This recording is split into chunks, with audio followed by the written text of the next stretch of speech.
మిత్రులు సురేష్ శెట్కర్ గారు, sub collector Uma గారు, స్థానిక మున్సిపల్ చైర్మన్ నాగేష్ శెట్కర్ గారు, DWO లలిత గారు, మున్సిపల్ కమిషనర్ ప్రశాంతి గారు, ఇలాంటి అంతా మీ ఇంటి వాకే అన్నమాట. జనాభా ప్రకారము 1000 మంది 1200 మందికి కలిసి ఒక అంగన్వాడీ కేంద్రం. అంగన్వాడీ కేంద్రం అనేది ఆ గ్రామంలో ఉన్న కుటుంబాలు, వారి యొక్క ఆ తల్లి, ఆ బాలింత, ఆ గర్భవతి, ఆ పిల్లలు, వారికి పోషకాహారాలు, ఆరోగ్య స్థితిగతులు, రెగ్యులర్ చెకప్, దాంతో సహా ప్రీ ప్రైమరీ. అంటే ప్రభుత్వం గురుతరమైన బాధ్యత మీ మీద పెట్టి ఒక DWO కాదు, ఒక లలిత కుమారి కాదు, మా శాఖ కూడా ఇందులో ఉన్నదా? మా ANM, ASHA worker, ANM, anganwadi ఆయా, అంగన్వాడీ టీచర్ అందరు కలిస్తేనే గ్రామానికి మీరు సేవలు అందిస్తున్నారు. ఇకపోతే మన గ్రామానికి ఏం కావాలి? పొలంలో ఉన్నాయి. కానీ రాబోయే సంవత్సరంన్నరలో ప్రతి గ్రామంలో పర్మనెంట్ గా అంగన్వాడీ బిల్డింగ్ కావాలి. ఖచ్చితంగా ఈ ప్రభుత్వం ఆ దిశగా కృషి చేస్తుంది. అదే రకంగా అంగన్వాడీ టీచర్ వేకెన్సీస్ ఎన్ని మన జిల్లాలో? సుమారు 71-72 అంగన్వాడీ టీచర్ల వేకెన్సీలు ఉన్నాయి. ఆయా వేకెన్సీలు ఎన్ని ఉన్నాయి? సుమారు 349 ఆయా వేకెన్సీలు ఉన్నాయి. ఈ ఆయా వేకెన్సీలు ఫిల్అప్ చేయాలి, భర్తీ చేయాలి. అంగన్వాడీ టీచర్ల పోస్టులు భర్తీ చేయాలి. ఆ కుటుంబాలకు, ఆ స్త్రీలకు, ఆ తల్లులకు, ఆ పిల్లలకు పోషకాహారాలు, ఇలాంటి మాల్ న్యూట్రిషన్ లేకుండా మనకు ముందుగా మీకు ఎన్ని రిజిస్టర్లు ఉన్నాయి? 14 రిజిస్టర్లు ఎన్ని ఉన్నాయి? అలా సగం ఆన్లైనే. సగం ఆన్లైన్ అంటే మనము తిరుగుతున్నట్ట లేదట. పర్యటించి చూసుకొని వచ్చిన తర్వాత ఆన్లైన్ అప్లోడ్ చేయాలి. So IMR, MMR, anaemia, folic acid, deworming, ఇవన్నిట్లో కూడా మీ పాత్ర ఉన్నది, మా శాఖ పాత్ర ఉన్నది. మీ అందరితో విజ్ఞప్తి, ప్రధానంగా సమాజానికి కావాల్సింది, మన సమాజానికి కావాల్సింది విద్యా వైద్యం. ఈరోజు టీచర్ రిక్రూట్మెంటే కానీ, హెల్త్ డిపార్ట్మెంట్లో ఉన్న నర్సులే కానీ, రేపు రాబోయే కాలంలో 15 రోజుల్లో సుమారు 2000 మంది multi purpose health assistant ANM జాబ్లు, ఉద్యోగాలు భర్తీ చేయబోతున్నారు. సుమారు 2000 మంది. అదే రకంగా ఇంటర్నేషనల్ నర్సింగ్ డే ఎప్పుడుందని? మే 12వ తేదీ ఉంది. ఆ మే 12వ తేదీన మళ్ళీ 2200 మంది నర్సింగ్ ఆఫీసర్లకు ఆర్డర్స్ ఇవ్వబోతున్నారు. అంటే హెల్త్ డిపార్ట్మెంట్ ద్వారా సుమారు 18,000 మందికి ఉద్యోగ అవకాశాలు కల్పించబోతున్నాం అనే విషయాన్ని సమయంగా ఆన్లైన్లో 12,000 మంది ఇచ్చినాము. మళ్ళీ ఇంకో 6,000 మందికి మనం ఉద్యోగ కల్పన పూర్తి చేయబోతున్న విషయాన్ని మీకు సవినయంగా తెలియజేస్తూ, ఇది ఒక మహత్తర కార్యక్రమం. ఈ ఆశ్రమానికి బిడ్డది పేరేదమ్మా విజయ కుమారి. ఈ ఆశ్రమానికి ఏది అవసరం ఉన్నా మన జిల్లాలో 8 ఉన్నాయి. ఇలాంటి ఆశ్రమాలు ప్రైవేట్ పరంగా 5 ఉన్నాయి, గవర్నమెంట్ పరంగా, ప్రభుత్వ పరంగా 3 ఉన్నాయి. ఆ 3ని కూడా ఇక్కడ ఏది అవసరం ఉన్నా మా స్థానిక ఎమ్మెల్యే కానీ, మా స్థానిక ఎంపీ కానీ, మంత్రి మేమే కానీ, మా ప్రభుత్వమే కానీ ఖచ్చితంగా ప్రభుత్వ నిధులే కాకుండా CSR కింద కూడా ఖచ్చితంగా ఈ ఆశ్రమాలకు నిధులు కేటాయిస్తాము, అందిస్తామనే విషయాన్ని తెలియజేస్తూ మరొకసారి DWO శాఖకు మరొకసారి మనస్ఫూర్తిగా అభినందిస్తూ, ఏ క్లాస్ చదువుతున్నావు? 6th complete. Computer 6th complete. 7th నువ్వే క్లాస్ చదువుతున్నావు? సిక్స్తా ఏం పేరు ఇది? సింధు. సింధు. Very good. నువ్వు రేపు పెద్దగా ఏం కాదలుచుకున్నావు? మరి ఏం చదవలుచుకున్నావు? పోలీసా? అమ్మో. నువ్వు బేటా సాఫ్ట్వేర్ ఇంజనీర్. తెలుసా, ప్రతి ఒక్క జీవికి ఒక కళ ఉంటుంది, ప్రతి మనిషికి ఒక కళ ఉంటుంది. అలా కళను సాకారం చేసే శక్తి, కమిట్మెంట్, నిబద్ధత మనకు ఉండాలి. కనుక నువ్వు సాఫ్ట్వేర్ ఇంజనీర్ అవుతావు. నువ్వు గట్టిగా చెప్పు. పోలీస్. అబ్బా, వెరీ గుడ్. ఎలా ఉంది బిల్డింగ్? ఎలా ఉంది? బాగుందా? ఏమి అన్ని సౌకర్యాలు ఉన్నాయా? ఇంకేమైనా అవసరం ఉన్నాయా? మీ వాడనంటున్నారు నాకు ఆరో ప్లాంట్ కావాలి అని చెప్పేసి. ఏమ్మా, ఆరో ప్లాంట్ కావాలి. ఇంకేం అవసరాలు ఉన్నాయి? చెప్పు, అందరం కూడా చెప్పు. ఈ ప్రస్తుతానికి ఏం అవసరం లేవు. తర్వాత దాని ఆరో ప్లాంట్ కావాలి ఒకటి, అంతే కదా? ఇప్పుడు ఇక స్ట్రెంత్ ఎంత ఉన్నది? 35. ఇండియా కెపాసిటీ ఎంత ఉంది కదా? 60 ఉన్నది. సరే బేటా, ఆల్ ద బెస్ట్. ఇందు orphan semi orphan, never use them orphan and semi orphan. ఇది ఆశ్రమము.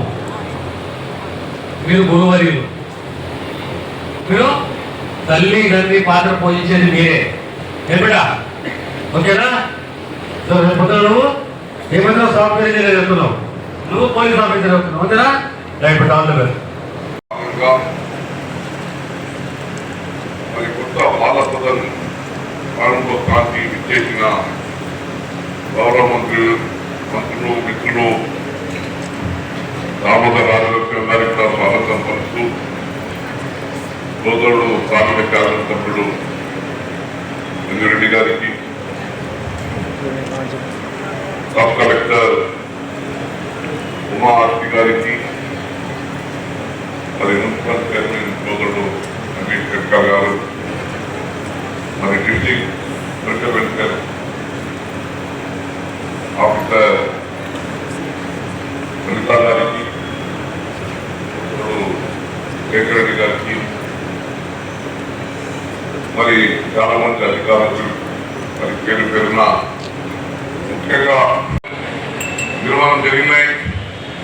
మా చిన్నారి పాపలకు మా 35 మంది ఉన్నారు ఇక్కడ చెప్తా ఉన్నారు. మరి వారికి అన్ని విధాలుగా మంచి సౌకర్యం కల్పించాలా, ప్రేమగా చూడాలా, సమయానికి ఆహారం ఇయ్యాలకి ఏమన్నా సంబంధించింది పౌష్టికాహారం మరి ఎట్టిస్తున్నారో ఏమో మాకు తెలియదు. కానీ వారు మీరే మీ వారి తల్లిదండ్రులు ఇక్కడ, మరి వేరే ప్రపంచం లేదు, ఇదే వారి ప్రాముఖ్యం. మరి తప్పకుండా ఆ దిశగా మీరు ప్రయత్నం చేస్తూ ఉన్నారని ఆ విశ్వాసంతో మేమంతా ఉన్నాం. ఇంకా కూడా ఒక మంచి పేరు తెచ్చుకున్నారు మన నారాయణగేట్ బాల సదన్ గారు కూడా. మేము ఇక్కడ ఉన్న వార్డన్సే కానీ సిబ్బందే కానీ మరి అన్ని విధాలుగా, ఎందుకంటే చాలా ఇంపార్టెంట్ రోల్ మీరు ప్లే చేస్తున్నారు ఇక్కడ. వారికి ఎవరు లేరు, వారికి మీరే అన్ని విధాలుగా ఉండి మరి చూసుకోవాల్సిన అవసరం ఉంటుంది. మరి ఆ విధంగా మీరు పని చేస్తారని కూడా ఆశిస్తున్నాం. చిన్నప్పటి నుంచి కూడా చూసేవాళ్ళం. బోర్డు గెస్ట్ హౌస్ పిఆర్ నారాయణగేట్ అప్పుడు గెస్ట్ హౌస్ లేకుండే, ఇది ఫస్ట్ గెస్ట్ హౌస్ ఉండే. మరి గెస్ట్ హౌస్ లో చాలా సంవత్సరాల కిందనే మరి బాల సదన్ గా గెస్ట్ హౌస్ లోనే ఏర్పాటు చేసి టెంపరీగా ఇంట్లో నడిపించుకుంటూ రావడం జరిగింది. మరి గతంలో కాంగ్రెస్ ప్రభుత్వం ఉన్నప్పుడే దీని మీద శ్రద్ధ వహించి 14లో అప్పుడు నేను ఎంపీగా, మరి మా కృష్ణారెడ్డి గారు ఎమ్మెల్యేగా ఉన్నప్పుడు కాంగ్రెస్ ప్రభుత్వంలో మరి దీని గురించి ఫౌండేషన్ కూడా వేయడం జరిగింది. కానీ గత 10 సంవత్సరాల మధ్యలో టీఆర్ఎస్ పాలనలో దీని గురించి పట్టించుకునే నాయకులు లేరు. మళ్ళీ మీరు చూస్తూ ఉన్నారు, కాంగ్రెస్ ప్రభుత్వం వచ్చిన తర్వాతనే మరి కాంగ్రెస్ ప్రభుత్వం మా ముఖ్యమంత్రి రేవంత్ రెడ్డి గారి నాయకత్వంలో జిల్లాలో మా దామోదర రాజేశ్వరరావు గారి నాయకత్వంలో మరి స్థానిక శాసనసభ రంజిత్ రెడ్డి గారు కానీ మేము కానీ మరి ఒక మంచి బాలసదనం పర్మనెంట్గా ఉండాలి అని ప్రయత్నం చేసి ఈరోజు కోటి రూపాయల పైన నిధులు మంజూరు చేసి ఒక మంచి బాలస సదనం ఈరోజు మనం ఏర్పాటు చేసుకోవడం జరిగింది. తో పాటు సంక్షేమ కార్యక్రమాలు కూడా ఎన్నో జరుగుతూ ఉన్నాయి. ప్రత్యేకంగా మీరు చూసినారు అంగన్వాడీ భవనాలు మన జిల్లాలో ఎక్కడ అంగన్వాడీ భవనం లేదు అనకుండా మరి అక్కడ అన్ని అంగన్వాడీ భవనాలు మంజూరు చేయడం జరిగింది. ఎన్ఆర్జీలో మాట్లాడారు కదా, మొత్తం 100% టార్గెటెడ్. అంటే ఎక్కడ కూడా ఏ గ్రామంలో కూడా అంగన్వాడీ భవనం లేకుండా ఉండకూడదు అని ఎన్ఆర్జీ ఫండ్లో నిధులు మంజూరు చేయడం జరిగిందని కూడా మనం చెప్తున్నాం. అందరికీ ఎంతో పురోగతిలో ఉంది. ఇక్కడ ఫస్ట్ ఐసిడిఎస్ గురించి చరిత్ర చెప్పాలంటే మీకు ఇది first Indira Gandhi child development scheme అని ఫస్ట్ 1980లో 81లో స్టార్ట్ చేయడం జరిగింది. దాని తర్వాత దాని పేరు మార్చి ఇంటిగ్రేటెడ్ చైల్డ్ డెవలప్మెంట్ స్కీమ్గా ఇది ఏర్పాటు చేసుకోవడం జరిగింది. ముఖ్యంగా దీన్ని 6 సంవత్సరాల పిల్లలకు ఉద్దేశించి, తర్వాత గర్భిణీ స్త్రీలు బాలికలను ఉద్దేశించి, వికలాంగులను ఉద్దేశించి చేయడం జరిగింది. దాని తర్వాత జీరియాట్రిక్ వృద్ధులను కూడా దీంట్లో చేసుకోవడం జరిగింది. సో ఈ అంగన్వాడీలలో 5 సంవత్సరాల వరకు మొత్తం పౌష్టికాహారం అందించి, తర్వాత వ్యాక్సినేషన్ ఇచ్చి వారి ఆరోగ్యాన్ని పరిరక్షించే విధంగా, వారికి ఎలాంటి రోగాలు రాకుండా వారి బరువు అని కరెక్ట్గా ఉండే విధంగా, తర్వాత బాలింతలకి రక్తహీనత లేకుండా, గర్భిణీ స్త్రీలకి రక్తహీనత లేకుండా, తర్వాత బాలింతలకి బ్రెస్ట్ ఫీడింగ్ అటువంటి మనం ట్రైనింగ్ ఇచ్చి, ఎందుకంటే తల్లిపాలు శ్రేష్టం అని చెప్పేసి మీరందరూ తల్లిపాల వారోత్సవాలు కూడా దీని ద్వారా చేపట్టడం జరుగుతూ ఉంది. సో ఈ ఐసిడిఎస్లో భాగమే మనకి ఈరోజు ఈ బాల సదనం ముఖ్యంగా 60 పిల్లలకు, ఆర్ఫన్ పిల్లలకు, తల్లి తండ్రిని లేకుండా, లేకుంటే తల్లి కానీ తండ్రి కానీ కోల్పోయిన పిల్లలకు ఇది ఇక్కడ ఉండే 18 సంవత్సరాల వరకు వారికి అందరికీ పౌష్టికాహారం ఇచ్చి తర్వాత విద్యను అందించే విధంగా ఈ కార్యక్రమం చేపట్టడం జరిగింది. దాంట్లోనే రన్ అవుతూ ఉండే. తర్వాత అప్పటి కృష్ణారెడ్డి గారు ఎమ్మెల్యే ఉన్నప్పుడు, స్మితా సబర్వాల్ గారు కలెక్టర్ ఉన్నప్పుడు ఫౌండేషన్ వేసి 50 లక్షలతో దీన్ని స్టార్ట్ చేయడం జరిగింది. దాని తర్వాత గత ప్రభుత్వంలో 10 సంవత్సరాలు ఉంటే 10 సంవత్సరాలు గత ప్రభుత్వం ఎలాంటిది కూడా దీనికి చేపట్టలేదు, దానికి ముందుకు తీసుకుపోలేదు. మళ్ళీ మన ప్రభుత్వం ఏర్పడిన తర్వాత మన వల్లూరు క్రాంతి మన జిల్లా కలెక్టర్గా వచ్చినప్పుడు ఫస్ట్ విజిట్ నారాయణఖేడ్కి వచ్చినప్పుడు ఇన్స్పెక్షన్ చేసి ఆమె ఇమ్మీడియట్గా మనకు 120 లక్షల రూపాయలు నెక్స్ట్ డేనే ప్రొసీడింగ్ ఇచ్చి శాంక్షన్ చేయడం జరిగింది. ఆమెకి ఇంకా ఇప్పటికి కూడా మేము సభాముఖంగా ధన్యవాదాలు తెలుపుకుంటా ఉన్నాం. ఈరోజు ఇంత మంచి భవనం ఏర్పడిందంటే నిజంగా మన ప్రభుత్వం ఏర్పడిన తర్వాత ఈ పిల్లల గురించి కానీ, విద్య పట్ల కానీ మన ప్రభుత్వానికి ఎంత చిత్తశుద్ధి ఉందని చెప్పేసి ఇదే నిదర్శనం అని చెప్పేసి చెప్తా ఉన్నాం. ఇది ఒకటే కాకుండా మీరందరూ చూస్తూ ఉన్నారు, గత ప్రభుత్వాలు ఏ ప్రభుత్వంలో చేపట్టిన పనులు మనము ఈ విద్యకు ప్రాముఖ్యతనిచ్చి మన ముఖ్యమంత్రి రేవంత్ రెడ్డి గారు ఫస్ట్ రీఓపెనింగ్ రోజే మనకు యూనిఫామ్స్ కానీ, బుక్స్ కానీ, నోట్ బుక్స్ కానీ ఇవ్వడం జరుగుతూ ఉంది. గతంలో అసలు విద్య బోధించే వాళ్ళు లేకుండా, చదువు చెప్పే టీచర్లు కూడా లేకుండా, అట్లాంటి 11,000 మంది టీచర్స్ రిక్రూట్ చేసి విద్యను, నాణ్యమైన విద్య విద్యులకు అందించాలనే ఉద్దేశంతో ఈ ప్రభుత్వం ముందుకు తీసుకుపోతా ఉంది. దాంట్లో భాగంగానే ఎంతో మందికి ఉద్యోగ అవకాశాలు కల్పించడం జరిగింది. అదొకటే కాకుండా కాస్మెటిక్ ఛార్జెస్, తర్వాత మెస్ ఛార్జెస్ కూడా పెంచి ఈ విద్య పట్ల ప్రభుత్వానికి ఉన్న చిత్తశుద్ధి చాటుకోవడం జరిగింది. అదొకటే కాకుండా మన రీసెంట్గా మీరు అందరూ చూసిండ్రు, పాపం తల్లిదండ్రులు కష్టపడి ఉపాధి హామీ పనికి పోతే మళ్ళీ పొద్దున ఉపాసంగా పిల్లలు స్కూల్కి వస్తూ ఉన్నారు అని ప్రభుత్వం ఆలోచించి మనకు బ్రేక్ఫాస్ట్ కూడా పొద్దున్నే మనకు టిఫిన్ కూడా పెట్టే విధంగా స్కూళ్ళల్లో ఈ ప్రభుత్వం చొరవ చూపిస్తూ ఉంది. నిజంగా ఈ ప్రభుత్వాన్ని అభినందించవలసిన అవసరం ఉందని చెప్పేసి మీ అందరికీ కోరుకుంటామని చెప్పేసి మీకు అందరికీ చెప్తా ఉన్నాం.